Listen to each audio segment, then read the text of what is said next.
Hey everyone, welcome to another Zzzax of Live podcast. We're back.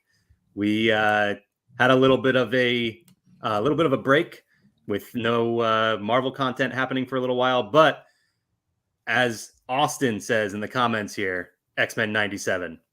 Yeah, we little peek behind the curtain. We're gonna have a lot to talk about in today's episode because we laid out a schedule that was gonna work. We were gonna do this sort of 2 episodes at a time. And then Marvel let us know that they're doing a 2-episode premiere. So now we have 3 episodes of this show to discuss on top of about a month's worth of news. So I don't want to spend too much time at the top here, but Kyle, what's going on? How have you been? I'm doing well. I just caught up on the show yesterday, so I'm ready to talk about it. Ready to talk about this news that we will have to just plow through. I don't remember everything there is. I feel like I'm going to get refreshed. Well, I have watched each episode of X-Men 97 like 3 or 4 times now, so I am excited. I've been like chomping at the bit, ready to talk about it for a while now. But let's start off with the news. There wasn't a whole lot, thankfully. There wasn't a lot to catch up on over the past month or so. But let's jump right into it. We're talking about the big title change? I don't even know which one you're talking about, but we will talk about the title changes, plural. Okay. But we're going to start off with some weird news involving Deadpool, which, I mean, it's just fitting. Any news involving Deadpool should be weird. But it seems like we found out who at least one of the villains of the film is going to be. And in the weirdest way I think we ever have in terms of a Marvel movie, a copyright claim shows that I believe the actress' name is Emma Corrin is going to be playing Cassandra Nova. So that name was copyrighted for, which I don't understand how or why that has to happen if the character already existed in the comics and then is brought into, I don't know how that law works. But yeah, so Cassandra Nova seems like that's going to be the character in Deadpool and Wolverine. Will be a villain, maybe the villain. I don't know. We got a brief glimpse of her in the trailer, kind of just a silhouette from the back. Are you familiar with Cassandra Nova? I'm going to guess no. I'm not. No. Yeah. So this is a character who is more or less, as is often the case with Marvel Comics, a very complicated history to this character, but more or less the twin sister of Charles Xavier. We don't need to get into all the weird details of her story, but she is essentially what they refer to as an anti-self of Charles Xavier. So she is all the things that he is not. She is every evil, equivalent of his personality. So, yeah, and should be an interesting character to see on screen. I'm almost expecting her to be more of a small part, to be like maybe the villain of one universe, and then they kind of handle that and move on to the next. There's a lot of rumors and stuff swirling around about this movie right now that are pretty exciting. But yeah, so that's what it seems like. Cassandra Nova is going to have a role in this film. Let's talk about one of those title changes, and probably not the one you were referring to. No. But Probably not. Yeah. So the next Venom film, I guess, is now officially going to be the last one because it is now titled Venom: The Last Dance. And I took that personally. It's a great joke. It's such a weird title. I don't understand why they're going with that. But the movie did also move up from November 8th to now October 25th. So, we'll see it a little bit earlier, or in your case, you won't see it any earlier. Start now. Yeah, and you haven't seen either of the first 2, right? No, the most Venom that I've seen is that end credits, post-credits scene in Spider-Man. Yeah, and that's fair. You don't really need to do anything. It was Spider-Man, right? It was, that was the end of No Way Home. Yeah. All right, let's jump ahead here. I have the list is a little kabobbled here, but we'll talk about the other title change that you mentioned at the top here. Agatha Darkhold Diaries. That is not the one I was talking about. I have a third one to tell you about. Oh, wait a minute. Hang on. Is there one is it not even on our list here? Is it? I would have to look at the list. Okay, so let's talk about Agatha Darkhold Diaries, which is now simply titled Agatha. It is kind of on our list. It's kind of on our list. Okay, well, I'm interested, but we'll get to it at some point. So Agatha, House of Harkness turned Agatha, Coven of Chaos turned Agatha Darkhold Diaries. Now simply Agatha. what I mean, we've talked about this, I don't even know how many times now, but what do you have a thought as to like, was this planned this way, or what are they doing here? I think they're doing a bit. I think they're doing an Agatha all along bit. And I Yeah, don't know why. yeah, that Like, is I don't know if actually, there's something more to it, but you it's know, weird. the way you just said it, the fact that the show was Agatha all along, like, yeah, okay, that makes sense. That is pretty clever, actually. I didn't really even look at it that way, but yeah, you might be right, because it feels like this would have been a way, like a marketing scheme, right? To say like, we keep changing the title that way, the show is in the news, like it keeps popping up. It's a way to keep it on people's radar. But yeah, I think you're right. I think they are kind of just doing a bit here. It's pretty funny. All right, let's jump back here and let's talk about some more strange news. This one involving X-Men '97. The lead writer, Bo DeMaio, who he served on X-Men '97, and I believe he already wrote or partially wrote season 2 of the series, was let go from Marvel. Now, it was weird circumstances. There was really no like big announcement or anything. He just didn't really do any press or anything for the show. And then an interview with Brad Winderbaum, was one of the executive producers. And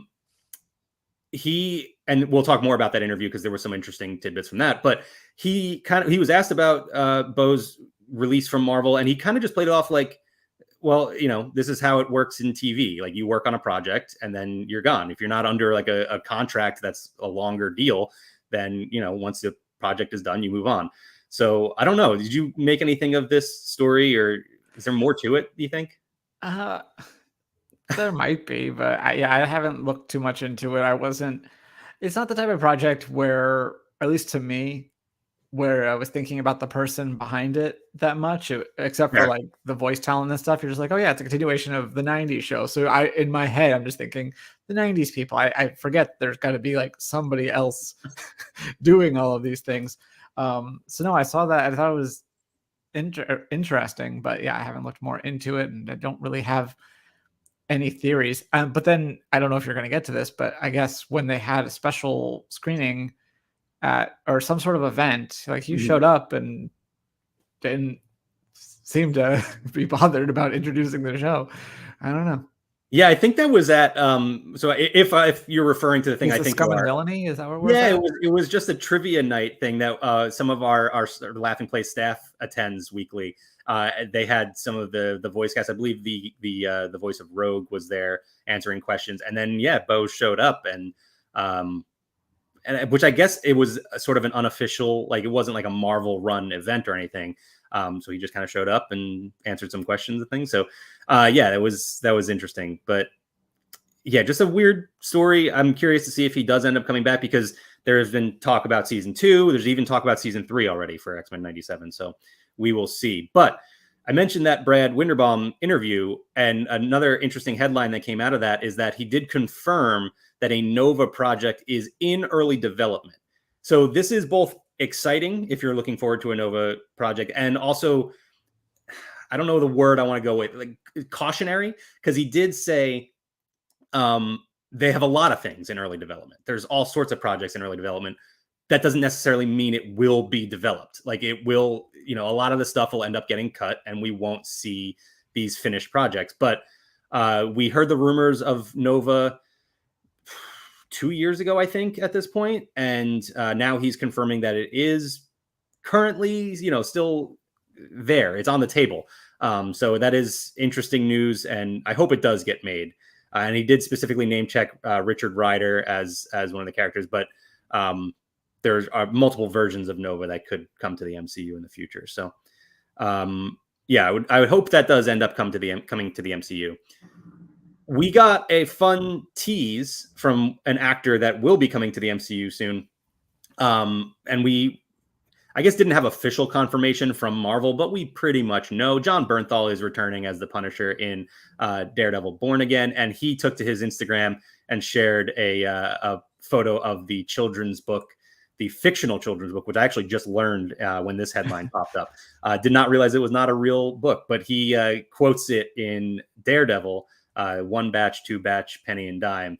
And so he shared that title with no context, really. And So there you go. Got a lot of people excited for the return of the Punisher in Daredevil Born Again. I am now realizing what the title change is that you were referencing.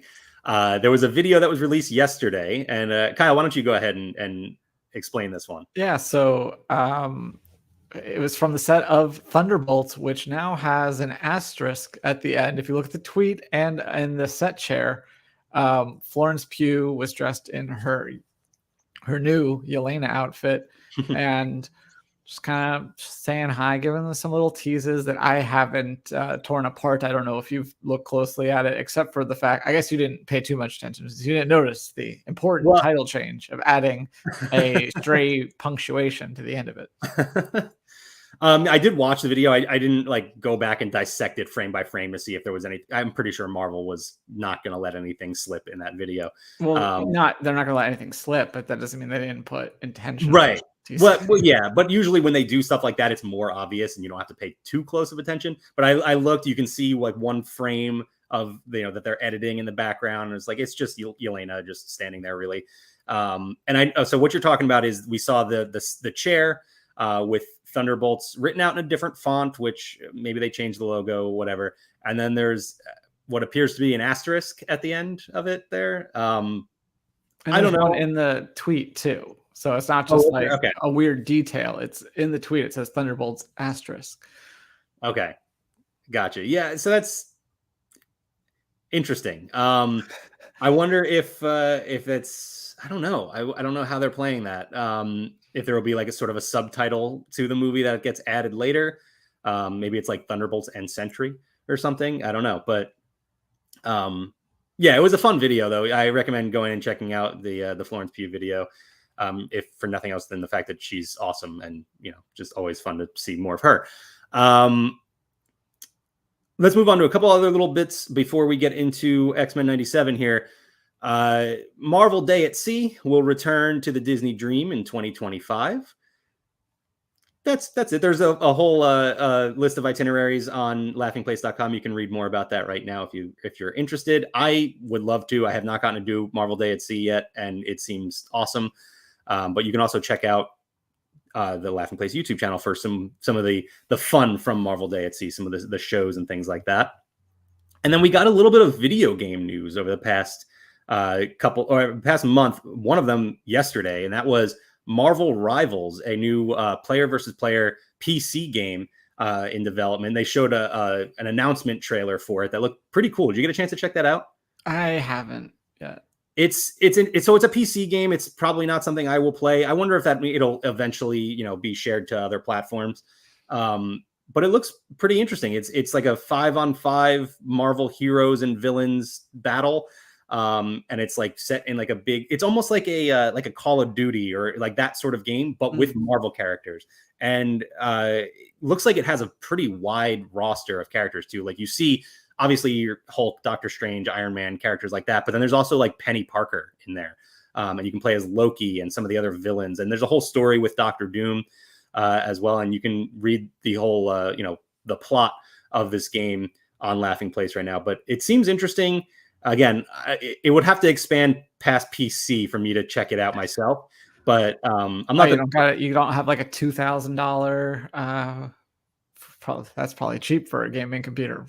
Yeah, no, it probably is. That almost definitely is. Yeah. No, I do not. I'm not a big gamer. We've talked about video games. There's been some Marvel video games in recent years, and I'm not a big gamer. You just spent however many hundreds of dollars to get a PS5 for the sole purpose of playing one video game. Just Spider-Man. That's it. That's like, and I don't think I've even played anything else on it since then. I just recently finished Spider-Man, and haven't used the PS5 again since then. But no, so this game looks fun. The more interesting one to me, though, this one I might check out. This is Marvel 1943: Rise of Hydra. Did you watch the trailer for this one? Of course not. I don't have any of these platforms, so I don't even bother watching the video game stuff. 'Cause I'm like, I'm not gonna. So this is an interesting story, obviously set in 1943. With the rise of Hydra, and it follows Captain America. That's the name of the show. Yeah. Captain America, Steve Rogers, and the Black Panther, but obviously not T'Challa if it's set that far in the past. It's not even T'Chaka. It is Azuri, T'Challa's grandfather. And then you have a Wakandan agent and an American soldier. And there's these 4 characters that you play as, and they interact as you go forward. It looks like a really cool game. It is visually very impressive. I believe it is Skydance Media is the company behind it. So I'm not familiar with their catalog of games, really. Again, not a big gamer, so I can't speak to too much of that. But it does look great. And that is set for 2025. So that should be coming next year. Granted, it's a video game. We might see it in 2028. I don't know. I'm used to comics getting delayed. Video games are delayed so much more than that. So it might be a while, but it is currently planned for 2025. So that's it, I think. Kyle, did I miss anything? Any other news? Not that I can think of. Okay. I also couldn't tell you the last time we did a show. So yeah, it also kind of affects my ability to do this. That's fair. I think we did one episode of news catch up between this and Echo, right? So we took care of a lot of that then. But let's jump into X-Men 97. And we have a comment here from All in the Game who says, of course, someone had to ruin or go and spoil X-Men 97's perfect 100% on Rotten Tomatoes, but still has an impressive 98% critics and 94% audience score. I am very surprised, actually, as to how popular this show is, because it's an animated series, which, obviously can be incredible, but feels very much like the 90s. And yeah, as you see the banner on the screen there, if you're watching the video live, we will be talking about spoilers for the first 3 episodes of this show. So as long as that banner is up, we will be spoiling the show for you. So just so you know. And to your point, I do think that this does look a lot like the 90s, although I'd say it's a little sharper and maybe like a few more frames in there. Yeah. But otherwise, like it feels, I mean, I haven't done an A to B. I guess this is probably widescreen versus 4:3, right? Yes, that's definitely true also. Yeah, the animation itself is definitely has seen some big updates. But I think in terms of the storytelling and some of the dialogue, it feels like it really is just a continuation of that original series, which is very impressive.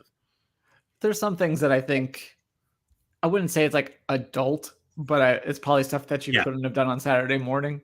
Right. Well, we're going to talk about one of those things because I found something pretty interesting that we briefly talked about earlier, but I'll bring it up later. Let's jump into the first episode here titled To Me, My X-Men.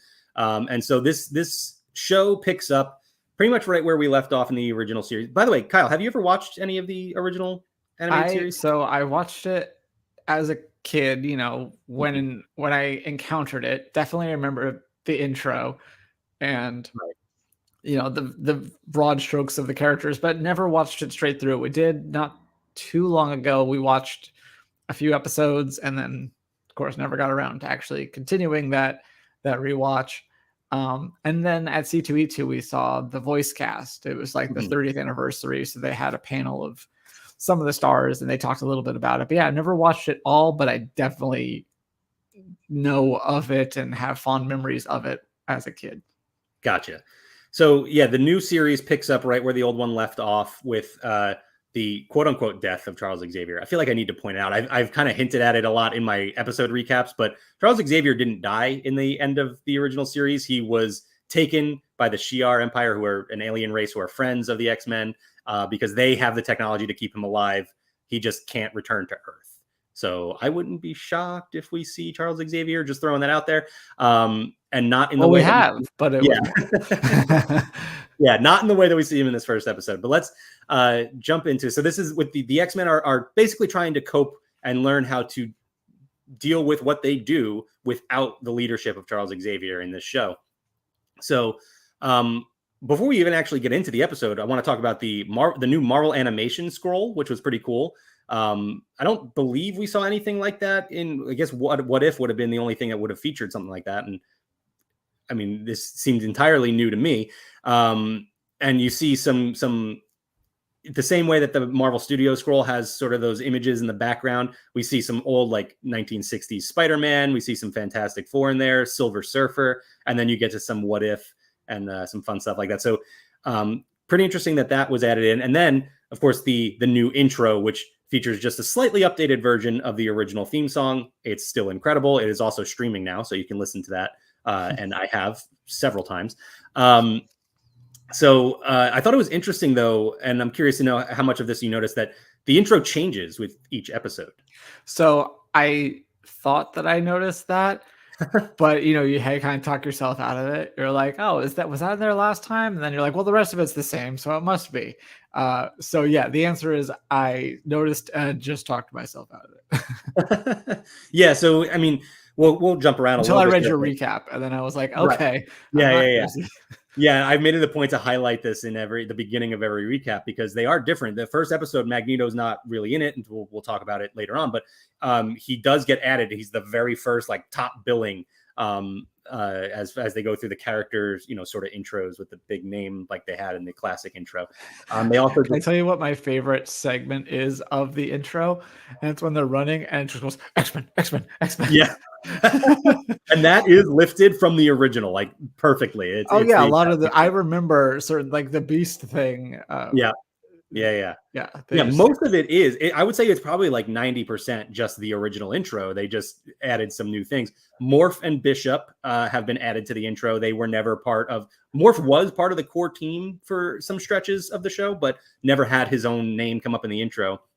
Bishop, like I said, added in as well, and then we get a cycle of different clips. So there's a not featured in the first one. In the second one, we get Bishop kind of falling through some sort of cyclone. Morph gets added in with some interaction with Sinister. The third episode gets some Dark Phoenix stuff in there. So it's really interesting that they are changing this with each episode. So I'm curious to see how much that changes going forward as well. This first episode basically starts off with the abduction of Roberto da Costa by the Friends of Humanity. I think we've talked about this movie before. You probably haven't watched it. I hope that's the case, at least for your sake. New Mutants. No, I haven't. Yeah, no, that's good. You should keep it that way. Although I thought of New Mutants when we were talking about Agatha. It's that's had as many name changes as New Mutants had. Delays. Yeah. So Roberto da Costa, aka Sunspot, he hasn't taken that name yet in the animated series, but he did play the character, or he was featured in New Mutants as well. So we've seen Sunspot. He was also in Days of Future Past. Didn't really get a whole lot of spotlight, but he was there. So that just that's the mutant superhero name for this character, who is featured pretty prominently in the show going forward. But we get the whole opening is the X-Men saving him from the Friends of Humanity. And it doesn't take long for this show to kind of establish the redemption of Cyclops, I think. Everybody, Cyclops, let's say he's just not the most popular character in X-Men lore. We'll see later on. We do. I didn't mention this at the top, but we do have a fun draft later, and it is so incredibly stress-free, at least on my end. So I'm excited to get to that later on. But yeah, so Cyclops, never the most popular character. I think they're doing some good work with Cyclops in this show so far. They've given him some really great action sequences. I also felt with what was the new character's name again? Sunspot. Well, yeah, but his Roberto. Yeah.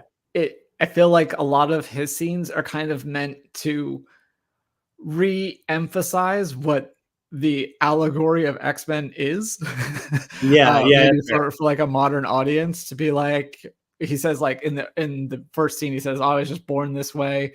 And then later he says something about his parents accepting him and things like that. Yeah. So maybe an update on the allegory, because I think originally X-Men was more about racism. And so this would be more about homophobia and that sort of acceptance.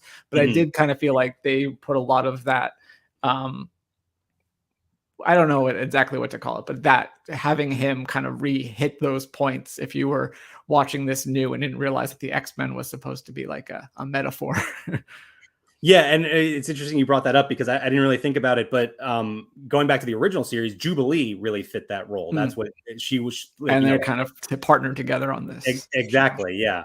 A couple comments real quick. I just want to point out, Narnia Expert said, please no spoilers. This is going to be a spoiler-filled discussion here. So as long as that banner is up there, you see X-Men 97 spoilers, we are going to be spoiling the show, unfortunately. So just so you know. And then All in the Game jumping in about New Mutants, Anya Taylor-Joy's magic was arguably the best thing. I would say, yeah, 100%. She was awesome. Magic is an amazing character, who also makes a brief appearance in this show already.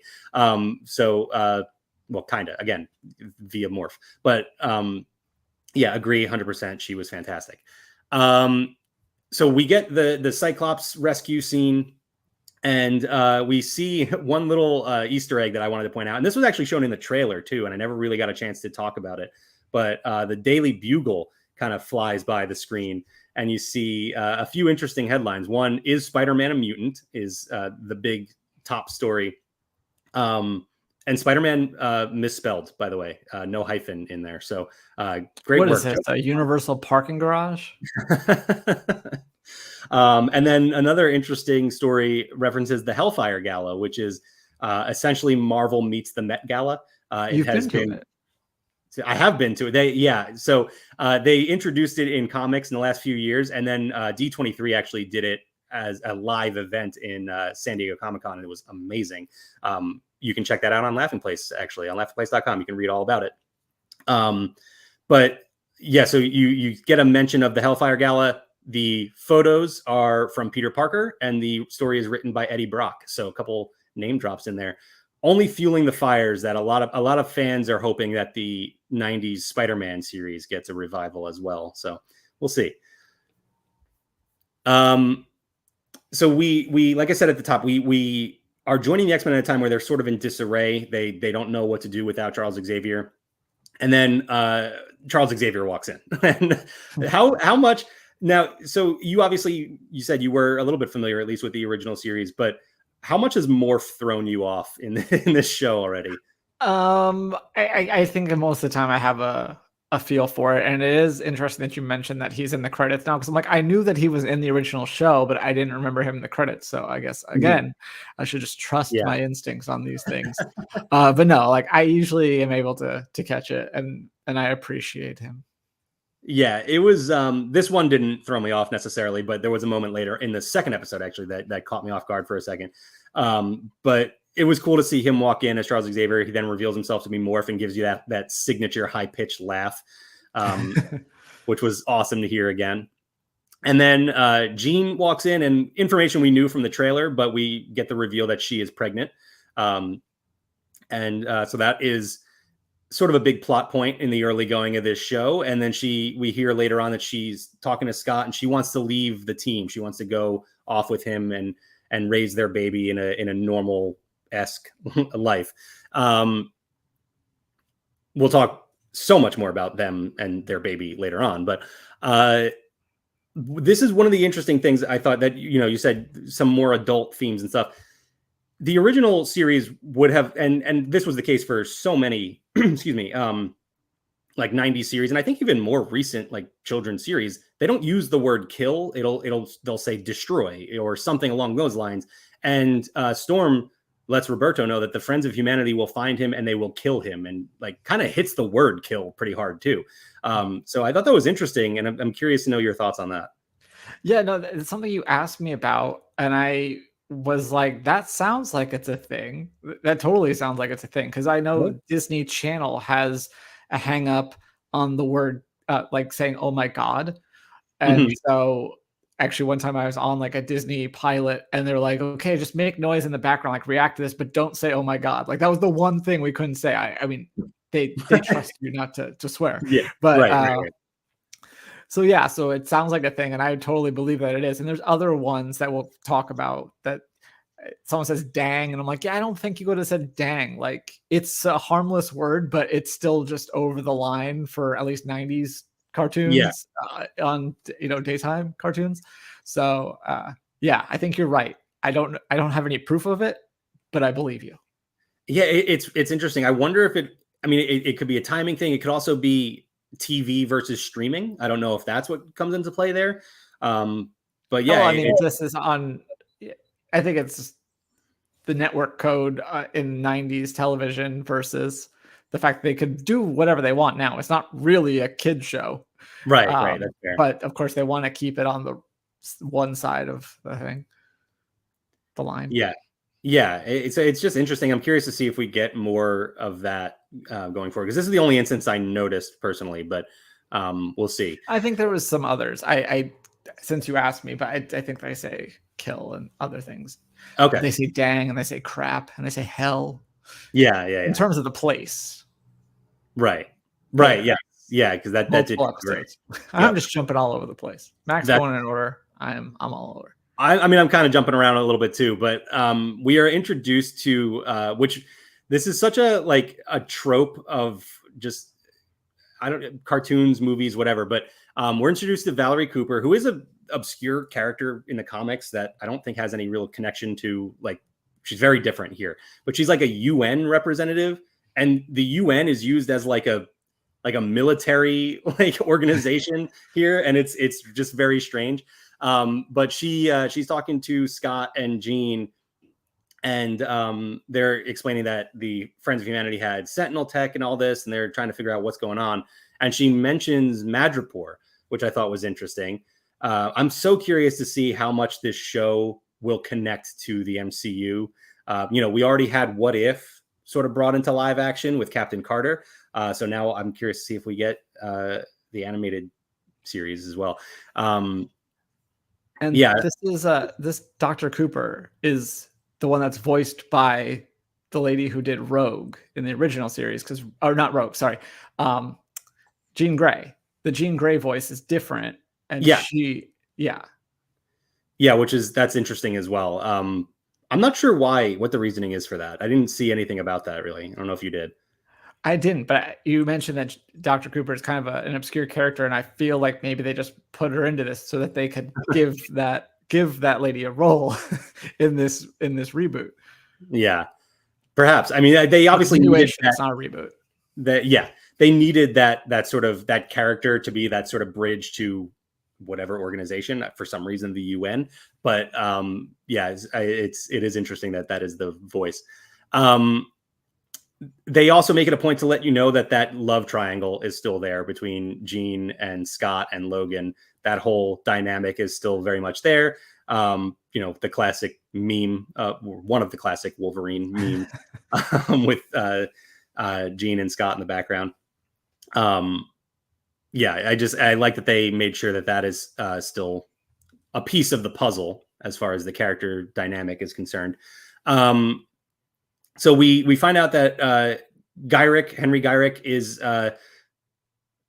he was the one who killed Charles Xavier, and so they need to go to him to find information about the Sentinels. We find out that Bolivar Trask is recreating Master Mold, and Jean gets that information by reading Gyrick's mind, and then kind of gets sucked into this dystopian, nightmarish future kind of thing, and with a full-on Terminator 2 explosion wiping everybody out. That was just a very weird moment, and I'm not sure if we're supposed to take anything more away from that, or if that was just like hey, this is what would happen if the Sentinels are allowed to return, or if this is like a hint at the future. I'm not sure. I don't know either. Yeah, it's hard to tell at this point, but and then with all the stuff that happens with Jean later on, Jean Parmesan, let's call her. It's interesting to even drop that plot point in there. There's some more awesome action in this episode. Some more Cyclops stuff as they're falling from the Blackbird. I thought that whole sequence was really cool to show off the X-Men are sort of all discombobulated after Charles Xavier, but they can still work together when it comes to it. And then Cyclops just saving himself by blasting the ground. I saw somebody on Twitter was like, Cyclops must have the strongest neck muscles in the world. That should have just blown his head off of his shoulders. But yeah, that whole action sequence was really cool. Morph transforming into Angel, that was fun to see. So yeah, a lot of really cool action in this. Specifically, later on, we get to a fight with the Sentinels and Storm's entrance. I know they released the theme of the show. I need them to release all of the music, because the music that played when Storm walks in and just lights up all the Sentinels, that was such a cool scene, and that score was awesome. I'm sure that they will. I mean, it's kind of been their MO. Yeah. Another interesting thing about that scene too is the Sentinels say there's an omega level threat detected, and I think this is the first reference in the animated series, going back to the original, to omega level mutants. Kyle, are you familiar with what an omega level mutant is? No, but I've heard the phrase, I feel Okay. like. I thought you were going to say no, but I read your recap, and then so yeah. But well, I only read the recap for the third one. Fair.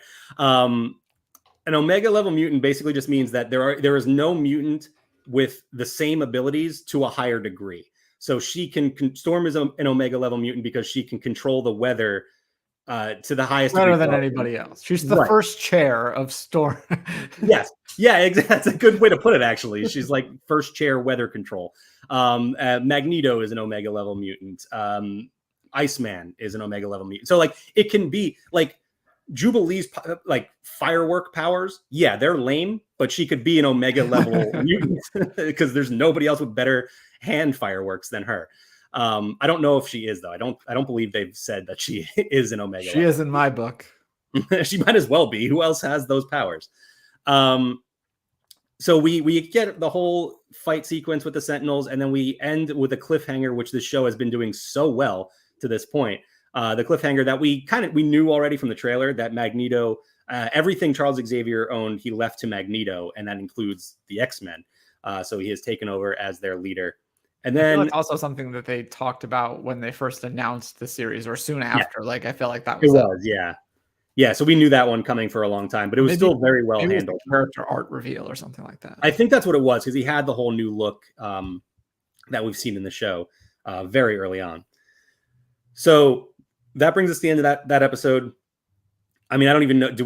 What were your thoughts on the first episode, or do we just go on to the next and talk about everything all together? I think we could just wrap it up at the end, but I do want to mention, as far as the episode title, it's something that Scott says in that big battle, but then it's actually what Magneto says at the end. So I think it was a clever use of that title. Yeah, very well done. This is, of course, as he says, my X-Men, as Scott is considering leaving the team. Yeah, true. Which is a plot point that does come up in the second episode, which is titled "Mutant Liberation Begins," which I think is I guess less clever than the previous episode. It's just a broad, what Magneto has been fighting for forever. But it opens up with Magneto trying to walk the path of Charles Xavier and become a hero as opposed to a villain. And you see the over the top cheesy, like it's him saving people, like a news report that everybody is watching. Where he saves somebody from, which, by the way, the show makes me never want to go on a Ferris wheel ever again, because it just kind of falls over. But yeah, so Magneto saves some people. That is seen by Jean and Scott on the news. That is then it's seen by Dr. Cooper, and it's seen by that leader of the Friends of Humanity, who will come back later on. We then also see Magneto rescue a couple other somewhat obscure characters who played a decent role in the original animated series, Callisto and Leech of the Morlocks, the mutants who live in the sewers, which just sounds like such a like, oh yeah, just the mutants that live in the sewers, whatever. But they're not lesser than. Right. But Magneto saves them from the Friends of Humanity and sends them to Genosha, the mutant island nation, not to be confused with Krakoa, the mutant island nation. Or Genoa. For sure. Or Geonosia, the Star Wars planet. So Magneto rescues them. They have this whole talk in the war room with all of the X-Men. Scott clearly does not trust Magneto. Rogue seems more willing to trust him and give him a second chance, and we'll get to more of that. And Magneto kind of pushes. He says, I thought you and Jean were leaving, to Scott. And he says, not as long as you're in charge. So there's obviously that distrust there and some tension that kind of plays out really just in this episode. Maybe we'll see it come back more, but we also get I thought a really strong scene between Jean and Storm. who we never really, I'd have to go back to the original series to see if they ever really connected, if they had to, an adventure on their own, but I don't remember them ever being like really close. So I thought it was cool to see these two characters interacting in the way they did. And Jean lets Storm know that she's hoping the baby is born human to just live a more simple life. And Storm reminds her that, the reason they're a family is because of their mutant abilities. So, and that will come back later on in the episode for Storm. So yeah, the Rogue Magneto thing has a lot of people talking, and it's very weird. There was never a mention of it in the animated series, at least not that I can remember in any way, not even like a subtle. Obviously, there's Rogue and Gambit have a on again, off again romance throughout the series. There's always the tension of Rogue having a romantic relationship because she can't touch anybody. She has to wear the gloves all the time. And now there's this apparent history between her and Magneto, which is interesting. And there's some comic history between the two of them. So there's something that they're building off of there. Just weird. Did not expect that to be a part of. That's a cat that's going to have to stay in its bag, honey. Sugar. Was that the line? Is that the line? It's something to that effect. She uses the cat twice in one scene because she says something about like a cat bringing in a prize or whatever, and then later she says, "Yeah, the cat's gonna have to stay in its bag." Yeah, we're gonna get some great roguisms, I'm sure, throughout this show. Sort of the plot of this whole episode, though, really is Dr. Cooper shows up with UN soldiers, I guess, to arrest Magneto, and he agrees to be put on trial, provided that he will have a fair trial so that he can gain the trust of the public, because he wants to prove that he is trying to walk the path of Charles Xavier. The trial is then met with some violent protests and led by that same leader of the Friends of Humanity, who then calls himself Executioner. Somewhat clever, like a 2 out of 10 on the cleverness scale, I guess. But he shows up pretty well in a fight against the X-Men. He has some, I guess that Sentinel tech is working very well because he takes out Bishop. He gets the better of Cyclops briefly, and then goes to. And this is the part that caught me off guard with Morph. He's fighting Cyclops, and Lady Deathstrike jumps into the battle, and I was like, "What is happening? Where did this come from?" And then transforms into Colossus, and I was like, "Oh, that's Morph." So yeah, that. But it was cool to see Morph use his powers that way. Lady Deathstrike, Colossus, and then Psylocke. I feel like there's one in between there, maybe, but I don't know. He goes through a bunch of different characters to use their abilities to whatever to suit his needs in the fight. So that was really well done. I didn't expect this to happen so early, but we then see that Jean is having the baby. She's back at the mansion with Wolverine. Definitely not a Bonnie situation. Right. It doesn't take several seasons for her to have a baby. By the way, I'm just noticing this as I say she was left back at the mansion with Wolverine. Wolverine gets left behind a lot in this show. In 3 episodes so far, he's already been left out of 2 battles. That's very un-Wolverine-like. So, I forgot to mention, and the first time he shows up, and you're like, it feels like it's been a while, like they're saving him, and then he says "bub," and you're like, he said the line. Yeah. Which actually, I think there was a moment in the trailer he says like, "Geez, bub, keep buzzing in my ear," but in the show he says, "Geez, dad, keep buzzing in my ear," talking to Cyclops, which I thought was interesting. So yeah, Jean lets Wolverine know that. Well, she says he's here, and I like his reaction, like, "Who, Apocalypse?" And she's like, "The baby." So then he has to drive her to the hospital. She telepathically lets Scott know that the baby is coming, so he gets over to the hospital as well. And Rogue does something with her powers that I never knew she could do. She just absorbs the medical knowledge of a doctor. She might be just the most powerful person. Like, because if she can just do that, if she can literally take the abilities of anyone like that. And to be fair, too, the only reason Rogue is different in the comics, and comics have been retconned and things like that, and obviously very different in the movies. But the reason she is the way she is in the animated series originally is because she stole the powers of Carol Danvers. So she has the flight and the super strength and all of that. So it's interesting to see her powers used this way, though. Just steal the knowledge of a doctor. Back at the trial of Magneto here, the fight makes its way into the whatever UN courtroom, I guess. And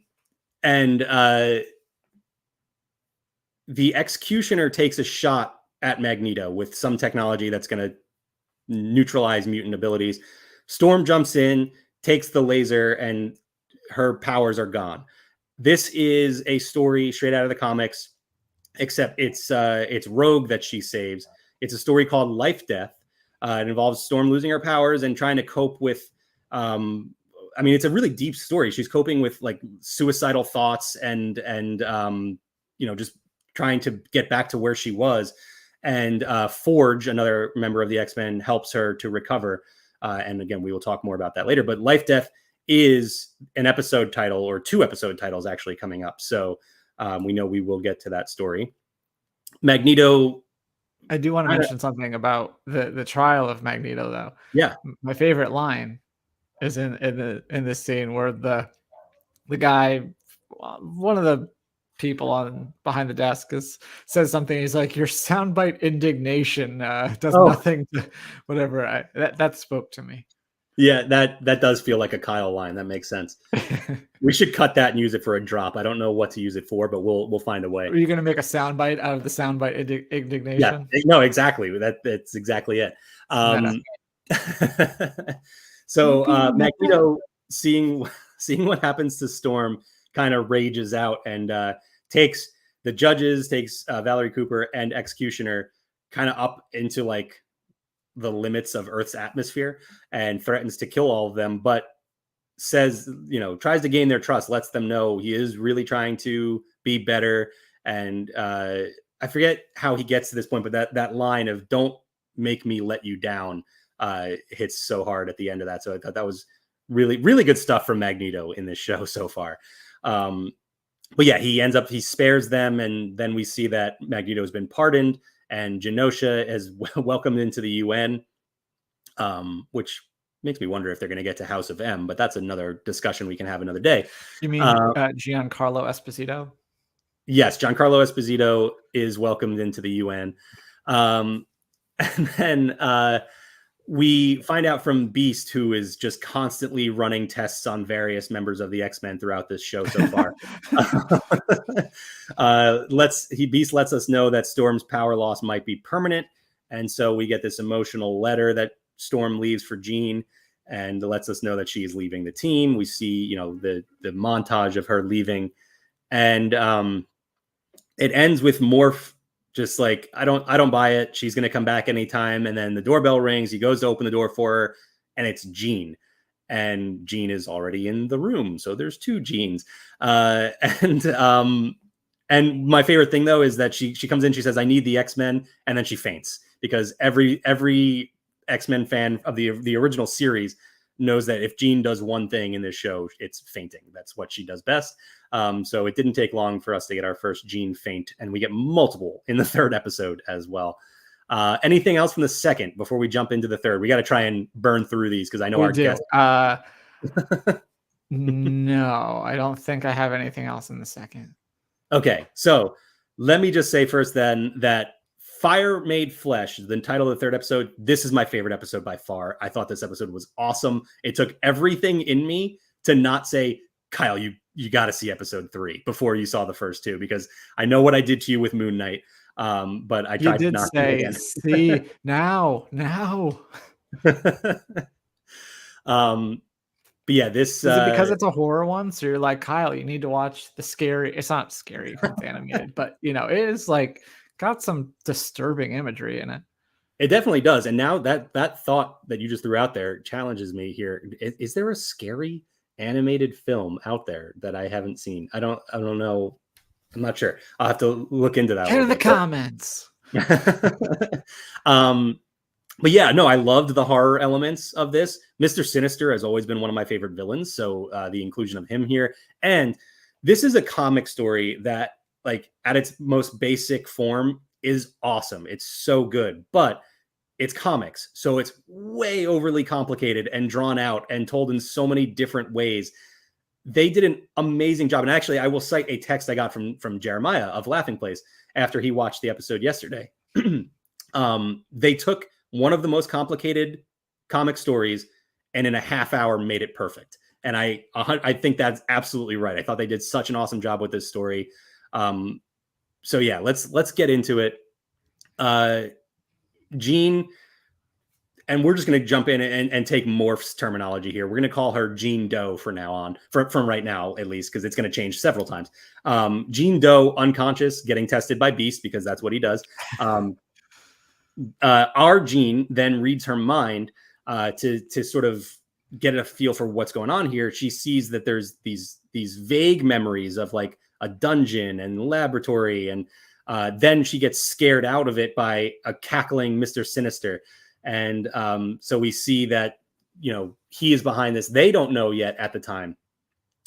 Beast then soon finds that this Jean Doe, is the original Jean Grey.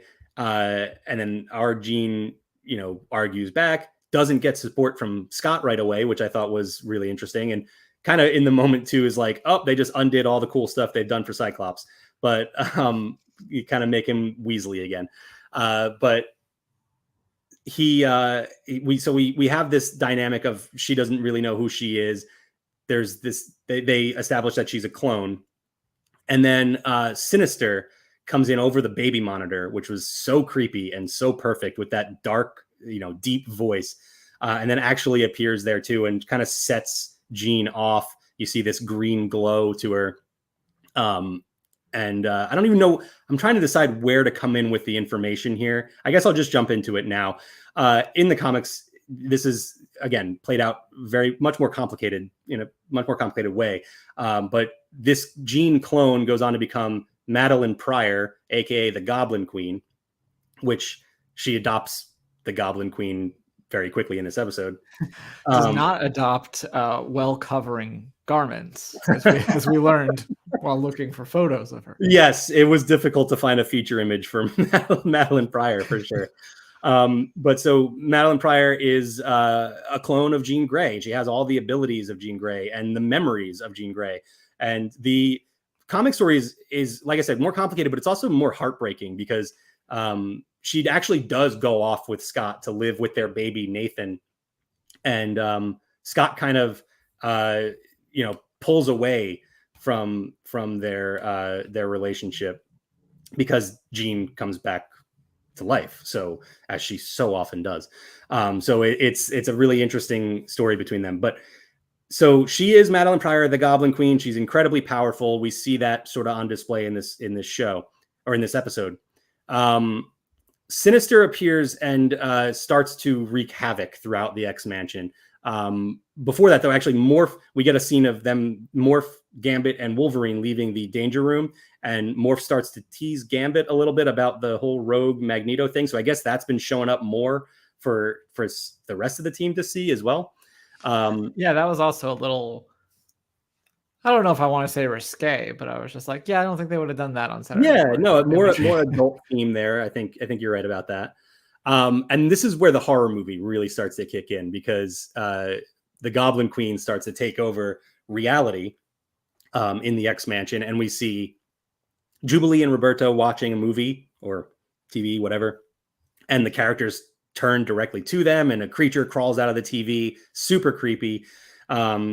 Gambit goes and investigates Magneto's office and sees Rogue and Magneto together, but then they start to melt together, and there's vines everywhere, also really creepy. Beast sees like a straight up Studio Ghibli monster come out of an elevator and just like vomit. One of us is on the wrong floor. Yeah, which he has some great one-liners already in this show, but he just hasn't seen a lot of action. The morph part of it is my favorite, where he's in the locker room and he hears or sees even what he thinks is Wolverine in the showers, and it turns out it's Mr. Sinister, and he is like panicked immediately because there is a long history between those two characters in this series. Morph was abducted for a long time and experimented on by Mr. Sinister. So I love that they're playing on that a little bit. And like I said, Sinister is just such a cool villain and done so well in this show. And in recent comics, he's also become very, very funny. And I wonder if they will turn that corner at some point, but we'll have to see if we get there. Sinister's whole plan, and this is from the comics. Sinister created Madeline Pryor and engineered the birth of Nathan Summers.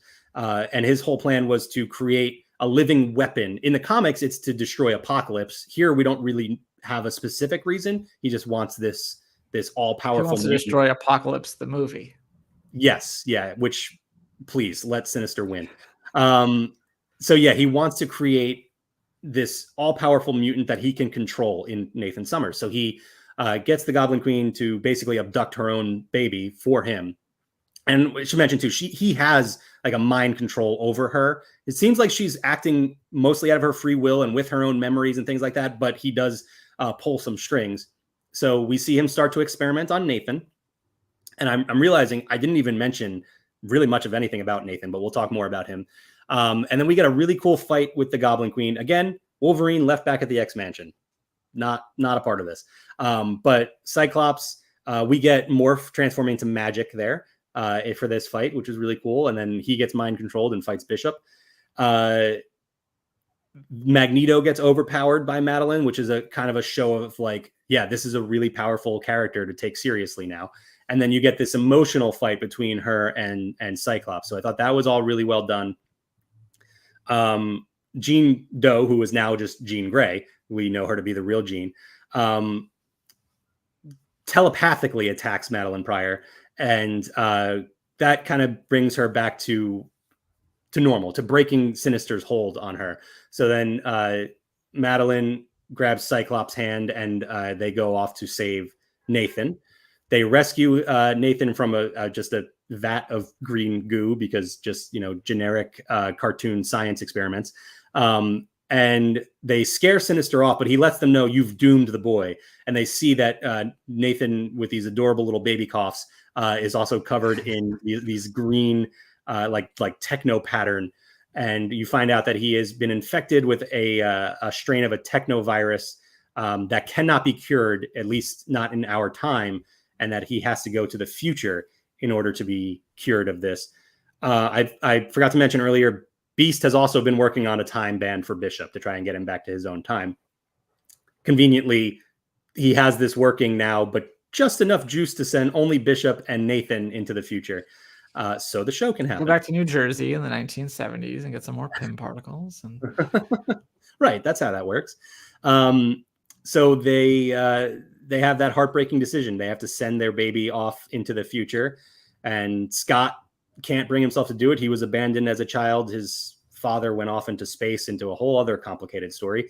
So Madeline has to let Bishop take Nathan into the future. So Nathan Summers is none other than Cable, a very popular character. Yes, Josh Brolin in Deadpool 2. That is who this character is. That's who that baby is. So the child of Scott Summers and not Jean Grey, Madeline Pryor, is Cable, who obviously comes back from the future later on, plays a huge role for the X-Men and in countless X-Men stories. So really well done, this story. I thought they simplified it, executed it very well. Thought they did an awesome job with that. Anything else? Oh, I should mention too, we get a closing scene where Madeline is leaving the mansion. She explains to Jean, you have my memories. You know how badly I wanted to leave. And that's where she first actually says the name Madeline Pryor. So we get the closure between them. Anything else on this story before we get to that closing scene? No. Glad you're re-explaining it to me. For a show that is a kid's show, it's like I could have paid more attention to. I did watch 3 in a row. Yeah. That was probably a mistake. I should have paid more attention to each of them individually, but thank you. This is why you're here. No, it is definitely not like you said, like it is a kid's show. It's a continuation of the 90s kids show, but it is not simple. It's much more simple than the comics, but that's not saying much. That's not saying much, especially modern day X-Men. I know when you guys would do Marvel time, you just always complain about, oh my god, there's just too much. Yeah. So it is It's a lot. It's a lot of story to take in. And like I said, I've watched each episode like 3 or 4 times, so I've taken in all the details. But yeah, really loved this episode. And then we also get not a post-credit scene, but like a scene tacked onto the end, which is Storm drinking alone in a bar before she is greeted by Forge. Very Logan-esque. Yeah, very true. That is a very Logan move. I wanted to mention too, going back an episode real quick too, because there's that really cool moment I thought where Storm, after she loses her powers, she goes back to her room and there's thunder outside and she gets startled by it. I was going to mention that too. I was thinking about that since we moved on to episode 3. I was like, oh, we forgot about the Storm thing. Yeah, no, that is a really cool moment because you're like, yeah, why is she like, she's a superhero? Why is she getting scared by thunder? Well, because she always knew it was coming. It was part of her. She was a scaredy cat all along. She identifies with me. But anyway, we see her drinking alone at a bar, and then she's greeted by Forge, who explains that he can fix her and he wants to work with her. And that, again, that life-death story in the comics is really just Storm and Forge working together. And Forge, by the way, a member of the X-Men, a mutant with the ability to build and fix anything. That's his power. So he's Fix-a-Felix. Honestly, yeah, except for the fact that like he can build technology also. But yeah, he's very much that. I forget exactly what he said, but he also had some subtle way of hinting that he knew who she was, talking about the weather and not just talking about the weather. Yeah, which is really funny because it's like that's classic small talk, but also no, this is She's who you like, are. The heat in Texas. Wish it could rain. So yeah, that is the end of that 3rd episode. Again, that was my favorite one. I absolutely loved it. I've loved the show through all 3 episodes, and I cannot wait for next week now. Any closing thoughts before we move on to our draft? No, I'm enjoying it. I think I probably like the second best because it's got my favorite line in it. And, I'm not a big horror fan, but it was impressive. It was just like, oh, wow, they're really going for it with this. Yeah. No, I am excited for you to explain it to me each week is basically how I feel about it. Because I know you like having this frame of reference is very helpful as far as what's in the comics. Because not all of it's exactly spelled out. Like you can kind of get like Madeline. You just think she's kind of I don't know. I guess if you were just watching it at face value, you might not know the whole thing that this is a clone of all that. Just you might think that she's just like a shapeshifter, just like more for wow, I just forgot her name, but you know who I'm talking about. Yes, thank you. Yeah, no, it is a difficult thing to do when you're playing in a universe where there are so many variables that anything can change. But yeah, no, I think they've done a really good job of telling these stories like the animated series did too. They adapted so many comic stories and cut them down to a half hour. So I'm really impressed with what they've done so far. And I'm really excited for what's still to come. I think Life Death, by the way, a comic that I'm not crazy about, not one of my favorites. It's very well done. It's heavy. It's not something I'm going to read very often, but I'm very interested to see what they can do with that story in this show. So looking forward to it. Let's not keep our guests waiting anymore. Let's get into our draft. Actually, let's first go ahead and take the banner down. No more X-Men 97 spoilers. But our draft is going to be X-Men related. So let's jump into that as soon as I find the right drop. What if I told you we were putting a team together?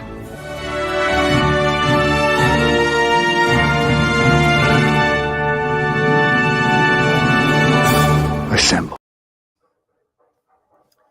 So we are going to keep things simple today. Like I mentioned earlier, the most stress-free draft I think we've done in a long time, at least for me. I didn't even make a list. Me neither. I don't have a list to consult right now, and that's very different. Usually I have like 15 to 20 options. Well, the difference is that you didn't make a list because you don't need to, because you know who's the best, whereas I only know a handful and I don't know who's good or bad, just the ones that I like for certain reasons. So. Well, and that's all right. Well, let's bring our guest in because we're going to be doing an X-Men related draft. And if you ever got to see the short-lived Laughing Place movie club, we had an X team that was that face because it was not short-lived. It felt like it was short-lived.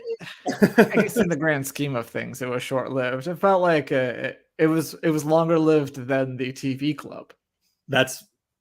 That's fair. Well, we had an X team that broke down all the X-Men movies, and one of the core members of that was none other than Bekah. Hey, Bekah. Hi guys. How are Do you you want to doing say today? the classic line, the movie club favorite line I'm here? gonna Or I'm gonna get it wrong. What is it? Do you know what happens to a toad that's when struck it by gets struck by lightning? Yeah. lightning? The same thing that happens to everything else. So yeah, clearly Bekah had to suffer through some X-Men movies as well. Suffer through some others. yeah. It was very exciting to revisit. Yeah, no, you're absolutely right. So we are going to, like I said, keep things simple, and we're going to be drafting the best X-Men. That's it. We're just drafting the best members of this mutant superhero team.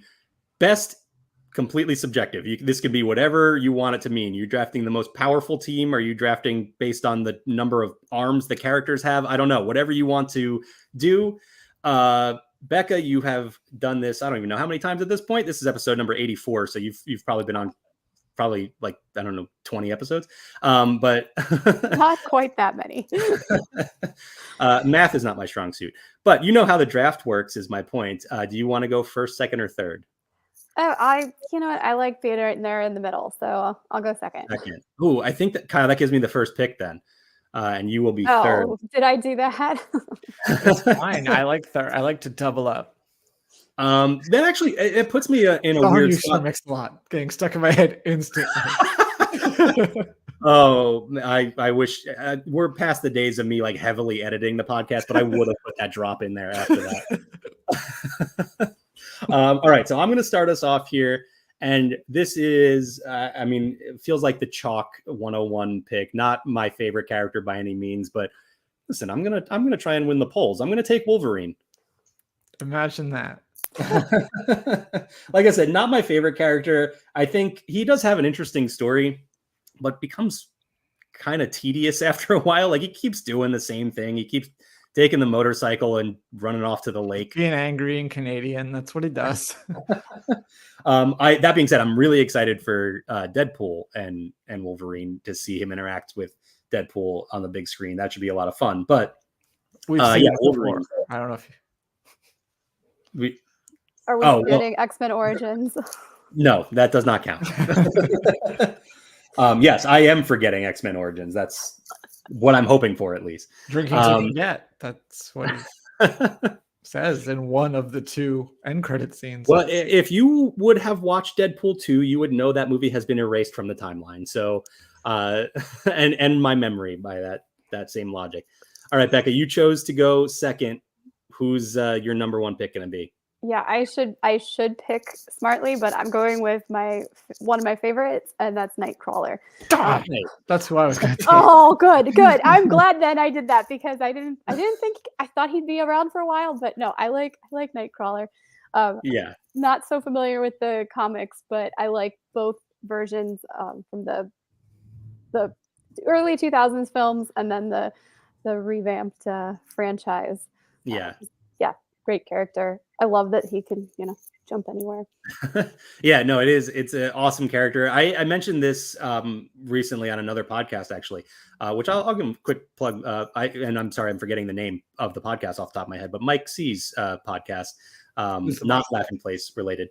But we we discussed X-Men, and I mentioned that growing up, my attachment to X-Men was this series, and I was so young at the time that I was really just drawn to the character designs. So Nightcrawler was just an awesome looking character. And that really, that drew me to him. So, and then he became really interesting in the comics and animated series and everything. So yeah, no, I like that pick. It's outside the box. There are some other ones that I think I could see going before him, but I'm disappointed to know he was not going to make it back to me.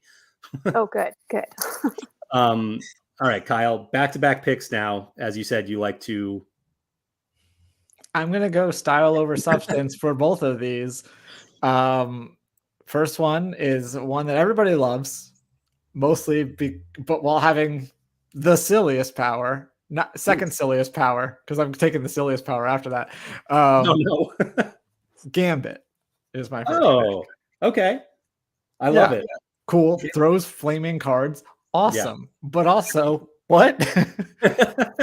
But what's Not better just than cards, though. We saw him have a really cool moment in this show where he energized Wolverine's claws, which was like well overdue. Real quick, because Bekah has the information for me. Thank you, Bekah. The Pop Culture Explorers Club is the name of Mike C's other podcast. You can check that out wherever you're listening to the podcast. Yeah, Gambit is a fun pick, really cool character, but again, has never been in the live action movie because I erased that movie from my memory.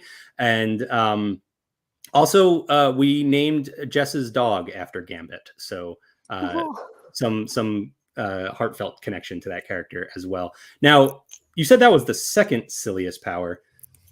Are you?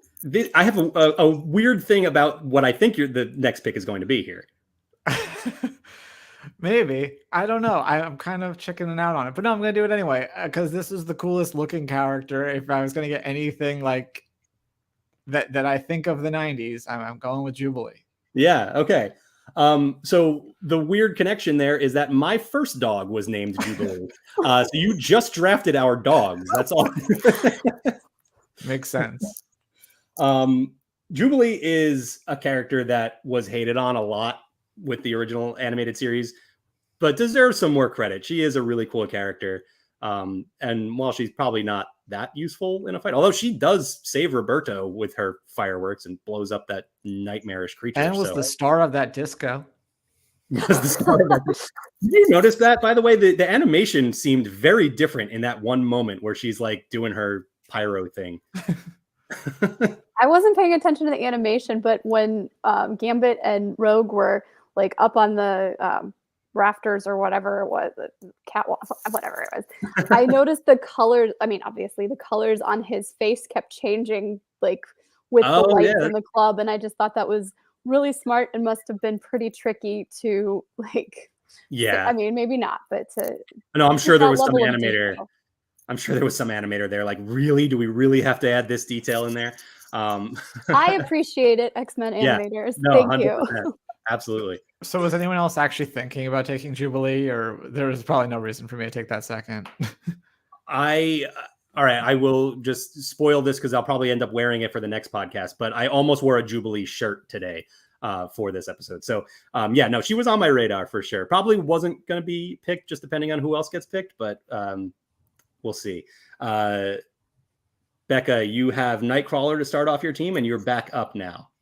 I'm just going to go ahead and go with Storm. So classic character. That's who I would have taken over Jubilee, but wow, it's okay. I robbed your brain. I robbed it. You're going to find a hang glider. So, yeah. It's been a while since we had long Community references on this show, so I'm I was making nothing but Community references with the D23 debacle. So, and that we should do a whole other podcast just on the D23 debacle, as you said. Okay, now I'm back up, and the two other characters that I thought double up. Well, now I don't need to go and get the drop. You already just threw it in there. Characters that I thought for sure would have been gone are left on the board, and I feel like I'm just falling into drafting characters that I don't actually want.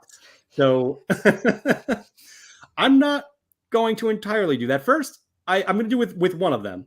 I'm going to take Jean Grey. Okay. She's going to faint right onto my team. Jean, obviously a catalyst for some of the biggest stories in X-Men history. The Phoenix had to get her. Can't let her go undrafted. So got to get her. There's another character that should be picked right here. I'm going to let him go undrafted if you guys don't say otherwise. But I'm going to go with one of my other favorites from just, again, going back to the style of the character. I'm going to take Colossus. Okay. That was always the look that I thought was really cool. Fun character. Got to get him on my team. Good pick. All right, Bekah, back to you now. And you've got Nightcrawler and Storm. Really strong classic X-Men lineup right there. What are you adding to it? We'll just go with Professor X. I was wondering if anybody was going to pick him. I was kind of going to stay away, but absolutely fair pick. I mean, it's the X-Men. You're drafting X. So yeah, Charles Xavier, Professor X, kind of a no-brainer. Kind of weird that he was taken in the 3rd round, but I know. So got a lot of leadership on that team with Nightcrawler, Storm, and Professor X there. I like it. All right, Kyle. Do you want to do the drop one more time here, because you do get to get back-to-back picks here? Is it all right if we do accent sugar? Because I'm going to take Rogue. Yeah. Okay. So Rogue. Now I want to know: are you drafting based on the animated series version of the character here? Because She's one of the 6 names I Paquin know. sounds like. There's that factor. you're not a big Anna Paquin fan. I Fly Away Home, solid movie. I was on True Blood once.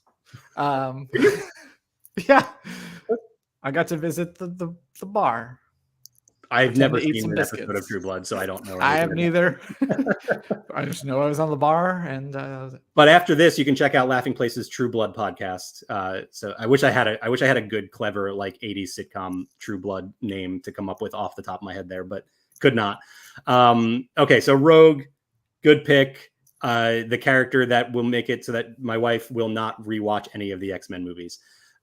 She specifically just hates that character. But I do think the animated series version of Rogue is really awesome. Gambit, Jubilee, Rogue. Where are we going? You have a weird dynamic going there. Yeah, well, so there's one other that I would take, but I think I've told this story on the show before, and since I have no chance of winning anyway, I might as well go for the sentimental choice, which is when I was in 1st grade, when all I could draw for whatever reason was Cyclops with his leg on a tree stump, which is not my pick, not Cyclops. You're drafting a tree stump? No, I'm not. But we all, I think that we handed out trading cards and decided which X-Men character we were, and mine was Archangel. Nice. By far not the best X-Men. No, but I'm taking it anyway. A good character, and I like that you went with Archangel and not Angel. The way cooler. I was specifically Archangel. Yeah, that's why. I like it. I love that you even brought up Cyclops, and he is still undrafted. I mean, he's got the coolest the imagery. Yeah, no, absolutely is there. Like, that is an awesome look. Maybe not the blue blockers that he plays while playing basketball, but like the full suit is awesome. Yeah, and great character design. Yeah, absolutely. I guess the X-Men 97 has not redeemed him enough yet to be picked. And I don't so I haven't watched enough to know that he's annoying. I just hear everyone telling me that he's annoying and sucks. So I'm just like, okay, well, I know not to choose him because he's annoying and sucks. Poor James Marsden just sitting at home. I know, right? But he was never my favorite character in the movies. So no, I don't think he was anybody's, to be honest. All right, Bekah. Nightcrawler, Storm, Professor X, you can round out your team here. Can I take Ms. Marvel? I'm kidding. Wow. I'm totally kidding. That's an awesome hack. Just don't know. Go with it and big in that position. So I actually haven't read the recent comics. I don't know if she's officially a member of the X-Men. I know she's a mutant. I don't know. Yeah. I was going to ask before we started whether we count any mutant as an X-Man, and I'm like, I'm sure any mutant you can think of has been most of them. Yeah, or at least some connection. Yeah, they did play the theme in her show. True, that's true. But no, I would be opposed to it if you wanted to, but no, that was mostly a troll pick. I really don't know. I think I'm gonna just go with Bishop. Okay, he looks cool. And yeah. Oh, I forgot to take Morph. I meant to take Morph. Instead, you settled for Archangel. Yeah. I was also going to take Beast at one point. I'm just sharing my my thought pick now. Sure you would have taken Beast, but he's blue. That's awesome. We both thought that Kelsey Grammer, like seeing the animated series, we're like, oh my gosh, Kelsey Grammer, and it was like, no, completely different voice. Yeah, completely different person. No, it is the original voice of Beast, actually, from the old animated series as well. So that's really cool. Yeah, all the characters you just laid out are on my radar for my last pick here, including Cyclops. You know, I have to at least consider him here. But I'm going to go with another character that. So my real introduction to Marvel and the X-Men was the pilot for this show that was then it was kind of just the inspiration for the animated series, and was a little bit different character styles and things like that, and was released on VHS. It was called Pride of the X-Men, and it was based on Kitty Pryde. So that is going to be my last pick here. I'm going to go with also thinking about Kitty Pryde because good name. Yeah, great name. Also name dropped in a Weezer song along with Nightcrawler. You're going to have to show me that later, I think. It's on the Blue album. It's called In the Garage. He says, I've got the Dungeon Master's Guide. I've got Kitty Pryde and Nightcrawler too. Waiting there for me. Yes, I do. In the Garage. I feel safe. Okay. I was wondering how far you were going to go. Well, I could do the whole song, but why? But yeah, Kitty Pryde was she was Jubilee actually before Jubilee. Like she was that young character that brought the team together to protect her. But in more recent years in the comics, she has been just awesome. Like she has, the ability to walk through Kate walls now, right? Kate Pryde, yeah. So she obviously can walk through walls, but you don't really think about the phasing aspect and how that would impact fighting. And some of the stuff they do in the comics with her is so awesome. Some really cool action sequences with her. So that's my final pick. So let me run through our lineups real quick. I have Wolverine, Jean Grey, Colossus, and Kate Pryde. Bekah, Nightcrawler, Storm, Professor X, and Bishop. Kyle, Gambit, Jubilee, Rogue, and Archangel. Cyclops undrafted. James Marsden, I'm sorry. I loved Jury Duty. I apologize for you going undrafted here. Beast, another one probably should have been picked. Iceman, an original member of the team, could have been picked. There's a lot of other good characters out there, but we only had 12 picks. Magneto. Magneto could have been picked. Yeah, that is another one. There were, like I said, a lot of great characters out there that could have been drafted here, but I can't wait until we do our Avengers version of this draft too. Everyone's been an Avenger at some point. Yeah. It's a very large roster.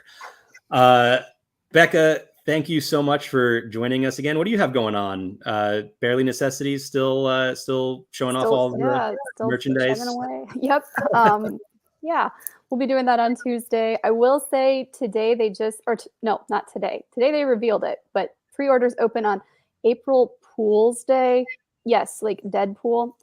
Kind of like, okay. Boo. There's Wolverine and a Deadpool like legacy figures from like the 2019 Deadpool 2. So those are coming soon, and we've got an article up on that, and they look pretty cool. Yeah, I did get a brief glimpse of them. They do look pretty awesome. I like the figures they just released with Wolverine and Spider-Man in their Fantastic Four outfits. Yeah. Oh, nice. Yeah, I was expecting that to lead to some sort of joke that No, surprisingly not. All right, Bekah. Well, thank you again so much. We'll have you back when we do the Avengers draft, I'm sure. Sounds cool. Thanks. All right. So that's going to do it for another episode of the Zzzax of Live podcast. Kyle, what else do we got going on here? We are planning to stick to this 2-week schedule now, right? I think that's the plan still. So next time we'll have episodes 4 and 5. I guess that means we'll probably do the finale because there's how many episodes are there? 10? There's 10. So I think what we'll end up probably doing is the finale on its own. Yeah, I would expect that. Which to be I think hopefully that makes sense. We'll find. Yeah, right. And I'm sure we'll have some Marvel news to talk about by then too. So, we will be back in 2 weeks to discuss episodes 4 and 5 of X-Men 97. What do we have coming up on the Laughing Place YouTube channel? Who's the Boss? Another episode of the Star Wars podcast from Mike Celestino, breaking down the most recent episode of the Bad Batch on Disney Plus. So you can check that out. That is at 7 p.m. Pacific. Or 7 p.m. Eastern, 4 p.m. Pacific. There we go. That's how time zones work. Check that out. What time is it in New Zealand? No idea what time it is in New Zealand. Is that just a straight 12-hour? I don't know.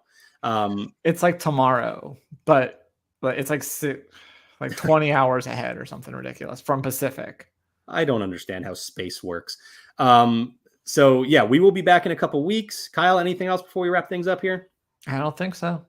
All right. Well, then we will. Oh, wait. Mac shirt is sponsored. It was provided by Roosevelt. I showed the thing earlier, but I'll say it again because it's been a while. And for those of you listening, you can hear the Sentinels on my shirt. Ooh, who knew Flexi? All right. Thanks again, everyone, and we will see you in a couple weeks. Bye. Bye.